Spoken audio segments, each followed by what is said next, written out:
ஒரு குடும்பத்தில் உள்ள அனைவரும் இந்த இல்லத்தரசிகளை சார்ந்து செயல்படக்கூடிய சமூகமாகவே இந்திய சமூகம் இருக்கிறது. ஆனால் இல்லத்தரசிகள் யாரையும் சார்ந்து நிற்பவர்கள் அல்ல. இன்னும் கூடுதலாக சொல்லப்போனால், ஒரு நாட்டில் உள்ள அரசியல்வாதிகள், அறிவியல் அறிஞர்கள், ஆசிரியர்கள், வழக்கறிஞர்கள் இவர்களை உருவாக்குபவர்கள் பெண்களே. ஒரு குழந்தை உருவாக்குவது, ஒரு குழந்தையை பெற்றெடுப்பது மட்டுமல்லாமல், இந்த சமூகத்திற்கான மனித வளத்தை மேம்பாடு அடைந்த சமூகமாக உருவாக்குவது பெண்கள்தான். அந்த பெண்களின் உழைப்பை நாம் அங்கீகரிக்க வேண்டும். என்றைக்கு மாணவர்களை நல்வழிப்படுத்தி சமூக கண்ணோட்டமுடையவர்களாக மாற்றி வருங்கால தலைமுறையை உருவாக்கி இந்த நாட்டிற்கு அர்ப்பணிப்பவர்கள் இந்த இல்லத்தரசிகளே. அந்த மாணவர்கள் வளர்ந்து இந்த சமுதாயத்துக்கு பொருளீட்டக்கூடியவர்களாக, மொத்த உள்நாட்டு உற்பத்தியை நிர்ணயிக்கக்கூடியவர்களாக மாறுவது இயல்பே. அப்படிப்பட்ட நற்பமுதாயத்தை உருவாக்குவதில் இல்லத்தரசிகள் பெரும் பங்காற்றுகிறார்கள்.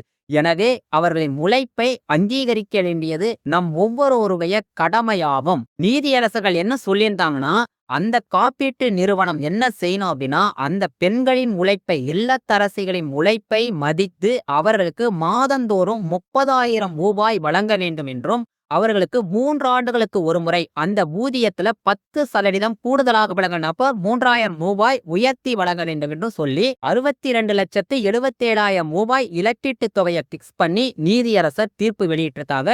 இப்படிப்பட்ட ஒரு வரலாற்று சிறப்புமிக்க தீர்ப்பு இல்லத்தரசிகளுக்கு கட்டாயம் மிகுந்த மகிழ்ச்சியை உருவாக்கும். வீட்டை நிர்வகிக்கும் பெண்களின் உழைப்பு 4 சுவர்களுக்குள் முடிந்து விடுவதில்லை.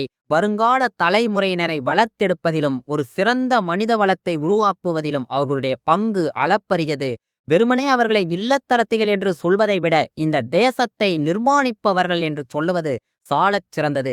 அப்படிப்பட்ட பெண்களின் உழைப்பை மதித்துத்தான் சென்ற அரசு அவர்களுக்கு மகளிர் உரிமை தொகையை அறிவித்து மாதந்தோறும் 1000 ரூபாய் என்று வழங்கியது. இந்த அரசும் இன்றைக்கு 2,500 ரூபாயை அறிவித்திருக்கிறது.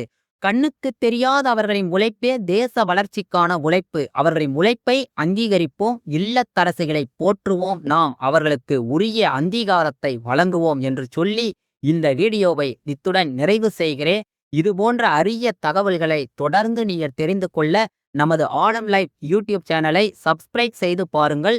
இந்த வீடியோ உங்களுக்கு பிடித்திருந்தால் லைக் பண்ணுங்க, ஷேர் பண்ணுங்க.